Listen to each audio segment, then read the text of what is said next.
নমস্কাৰ সকলোকে স্বাগতম জনাইছো অন্য এটা নতুন ভিডিঅলৈ আজিৰ প্ৰথম কোৱেশ্চনটো হ'ল গদাধৰ সিংহৰ আহোম নাম কি আছিল কি হৈছে গদাধৰ সিংহৰ আহোম নাম কি আছিল শুদ্ধ অপচনটো হ'ব অপচন এ চুপাতপা গদাধৰ সিংহৰ আহোম নাম আছিল চুপাতপা নেক্সট কোৱেশ্চন কোন বছৰত হৰপ্পা সভ্যতা আৱিষ্কাৰ হৈছিল কি হৈছে কোন বছৰত হৰপ্পা সভ্যতা আৱিষ্কাৰ হৈছিল শুদ্ধ অপচনটো হ'ব অপচন সি 1921 চনত 1921 চনত হৰপ্পা সভ্যতা আৱিষ্কাৰ হৈছিল নেক্সট কোৱেশ্চন সাৰনাথৰ অশোক স্তম্ভ ভাৰতৰ ৰাষ্ট্ৰীয় প্ৰতীক হিচাপে কিমান চনত গ্ৰহণ কৰা হৈছিল কি হৈছে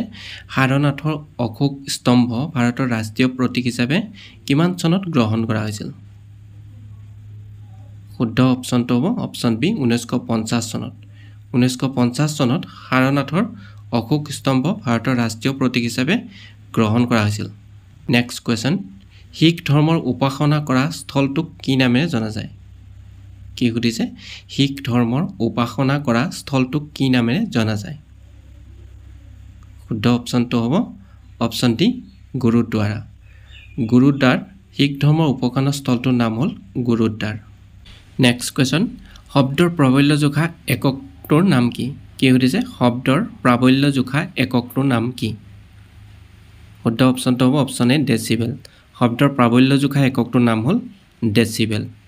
ইয়াৰ পিছৰ কোৱেশ্চন ভাৰতৰ প্ৰথম জৈৱিক ৰাজ্য কোনখন কি হৈছে ভাৰতৰ প্ৰথম জৈৱিক ৰাজ্য কোনখন শুদ্ধ অপচনটো হ'ব অপচন এ ছিকিম ভাৰতৰ প্ৰথম জৈৱিক ৰাজ্যখনৰ নাম হ'ল ছিকিম নেক্সট কোৱেশ্চন কোন তাৰিখে ভাৰতত বাজেট দাখিল কৰা হয় কি হৈছে কোন তাৰিখে ভাৰতত বাজেট দাখিল কৰা হয় শুদ্ধ অপচনটো হ'ব অপচন এ 1 ফেব্ৰুৱাৰী 1 ফেব্ৰুৱাৰী তাৰিখে ভাৰতত বাজেট দাখিল কৰা হয় নেক্সট কোৱেশ্চন গোলাম নামৰ গল্প সংকলনখনৰ লেখক কোন কি হৈছে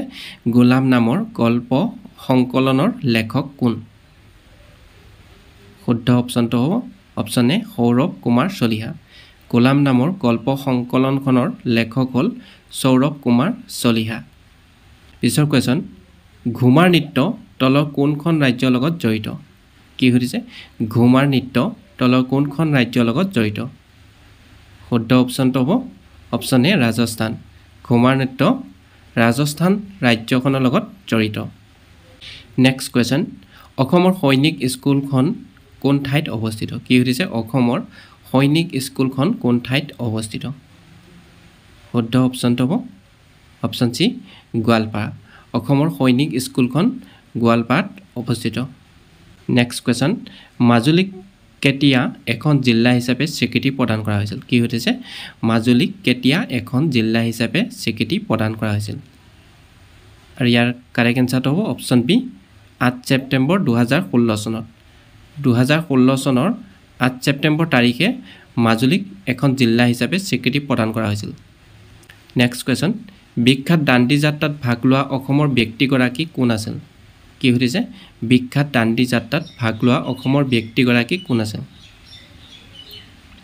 শুদ্ধ উত্তৰটো হ'ব অপচন ডি লীলাধৰ বৰুৱা বিখ্যাত দাণ্ডি যাত্ৰাত ভাগ লোৱা অসমৰ ব্যক্তিগৰাকীৰ নাম আছিল লীলাধৰ বৰুৱা ইয়াৰ পিছৰ কোৱেশ্চন অসমৰ উচ্চতম মন্দিৰটোৰ নাম কি কি সুধিছে অসমৰ উচ্চতম মন্দিৰটোৰ নাম কি শুদ্ধ অপচনটো হ'ব অপচন এ মহামৃত্যুঞ্জয় মন্দিৰ অসমৰ উচ্চতম মন্দিৰটোৰ নাম হ'ল মহামৃত্যুঞ্জয় মন্দিৰ পিছৰ কোৱেশ্চন কোনখন নদীক বংগৰ দুখ বুলি কোৱা হয় কি সুধিছে কোনখন নদীক বংগৰ দুখ বুলি কোৱা হয় শুদ্ধ অপচনটো হ'ব অপচন বি দামোদৰ নদী দামোদৰ নদীখনক বংগৰ দুখ বুলি কোৱা হয় ইয়াৰ পিছৰ কোৱেশ্চন অসম কেতিয়া ইংৰাজৰ শাসনৰ অধীনলৈ গৈছিল কি সুধিছে অসম কেতিয়া ইংৰাজৰ শাসনৰ অধীনলৈ গৈছিল শুদ্ধ অপচনটো হ'ব অপচন সি 1826 চনত 1826 চনত অসম ইংৰাজৰ শাসনৰ অধীনলৈ গৈছিল ইয়াৰ পিছৰ কোৱেশ্চন কোনখন ঠাইক ভাৰতৰ চাহৰ নগৰী বুলি জনা যায় কি সুধিছে কোনখন ঠাইক ভাৰতৰ চাহৰ নগৰী বুলি জনা যায় শুদ্ধ অপচনটো হ'ব অপশ্যন এ ডিব্ৰুগড় ডিব্ৰুগড় চহৰখনক ভাৰতৰ চাহৰ নগৰী বুলি জনা যায় টি চিটি অফ ইণ্ডিয়া বুলি কোৱা হয় ইয়াৰ পিছৰ কোৱেশ্যন কোচ ৰাজ্যৰ শ্ৰেষ্ঠ ৰজা কোন আছিল কি সুধিছে who was the greatest king of the Koch kingdom শুদ্ধ অপশ্যনটো হ'ব অপশ্যন বি নৰনাৰায়ণ কোচ ৰাজ্যৰ শ্ৰেষ্ঠ ৰজাজনৰ নাম আছিল নৰনাৰায়ণ নেক্সট কুৱেশ্যন যাদৱ পায়েঙক কেতিয়া পদ্মশ্ৰী বঁটাৰে সন্মানিত কৰা হৈছিল কি সুধিছে যাদৱ পায়েঙক কেতিয়া পদ্মশ্ৰী বঁটাৰে সন্মানিত কৰা হৈছিল শুদ্ধ অপশ্যনটো হ'ব অপশ্যন চি 2015 চনত 2015 চনত যাদৱ পায়েঙক পদ্মশ্ৰী বঁটাৰে সন্মানিত কৰা হৈছিল নেক্সট কুৱেশ্যন চুতীয়া ৰাজ্যৰ শেষৰ ৰজাজনৰ নাম কি কি সুধিছে চুতীয়া ৰাজ্যৰ শেষৰ ৰজাজনৰ নাম কি শুদ্ধ অপশ্যনটো হ'ব অপশ্যন ডি নীতিপাল চুতীয়া ৰাজ্যৰ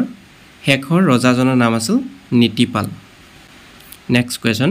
কোনটো গ্ৰহক পৃথিৱীৰ ভগ্নী বুলি জনা যায় কি সুধিছে কোনটো গ্ৰহক পৃথিৱীৰ ভগ্নী বুলি জনা যায় শুদ্ধ অপশ্যনটো হ'ব অপশ্যন বি শুক্ৰ গ্ৰহক পৃথিৱীৰ ভগ্নী বুলি জনা যায় নেক্সট কুৱেশ্যন কলকাতা কোনখন নদীৰ পাৰত অৱস্থিত কি সুধিছে কলকাতা কোনখন নদীৰ পাৰত অৱস্থিত শুদ্ধ অপশ্যনটো হ'ব অপশ্যন এ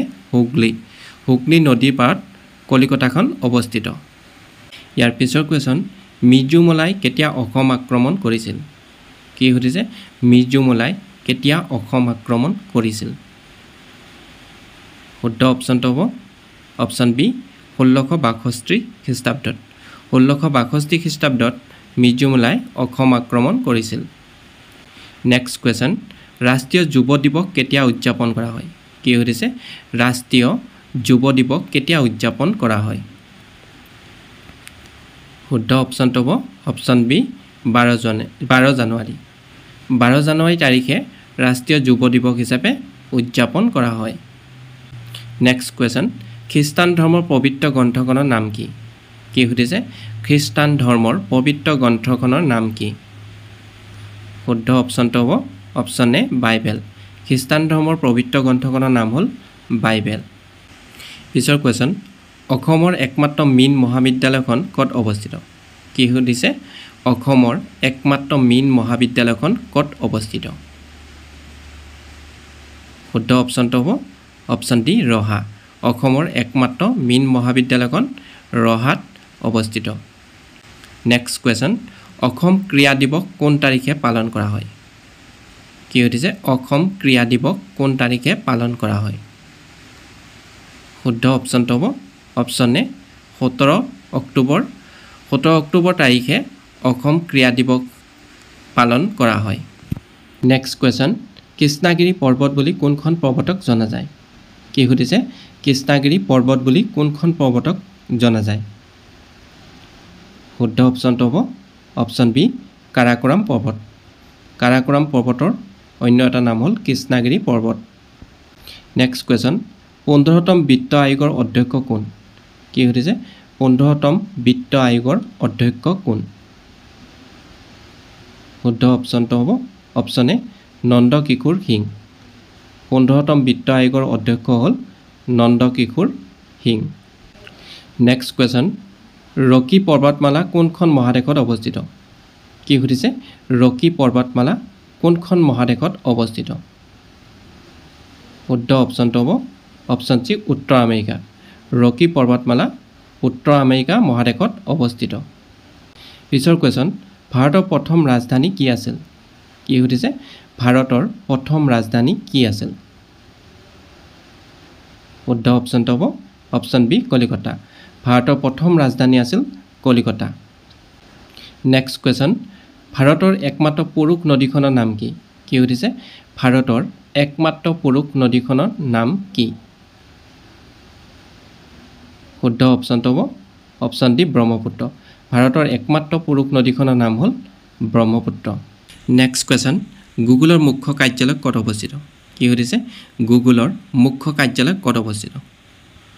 শুদ্ধ অপশ্যনটো হ'ব অপশ্যন বি কেলিফৰ্ণিয়া গুগলৰ মুখ্য কাৰ্যালয় আমেৰিকাৰ কেলিফৰ্ণিয়া চহৰত অৱস্থিত। নেক্সট কুৱেশ্যন, পাপৰি কবি বুলি কাক জনা যায়? কি সুধিছে? পাপৰি কবি বুলি কাক জনা যায়? শুদ্ধ অপশ্যনটো হ'ব অপশ্যন এ গণেশ চন্দ্ৰ গগৈ। গণেশ চন্দ্ৰ গগৈক পাপৰি কবি বুলিও জনা যায়। নেক্সট কুৱেশ্যন, অসমক বাল্য বিবাহৰ ঘটনাৰ পৰা মুক্ত কৰাৰ লক্ষ্য বছৰ কি? কি সুধিছে? অসমক বাল্য বিবাহৰ ঘটনাৰ পৰা মুক্ত কৰাৰ লক্ষ্য বছৰ কি? শুদ্ধ উত্তৰটো হ'ব অপশ্যন চি 2026 চন। নেক্সট কুৱেশ্যন, টকিঅ' অলিম্পিকত 2020 পদকৰ তালিকাত ভাৰতবৰ্ষৰ স্থান কিমান? কি সুধিছে? টকিঅ' অলিম্পিকত 2020 পদকৰ তালিকাত ভাৰতবৰ্ষৰ স্থান কিমান? শুদ্ধ অপশ্যনটো হ'ব অপশ্যন বি 48তম, 48তম। টকিঅ' অলিম্পিকত 2020 পদক তালিকাৰ ভাৰতবৰ্ষৰ স্থান হ'ল 48তম।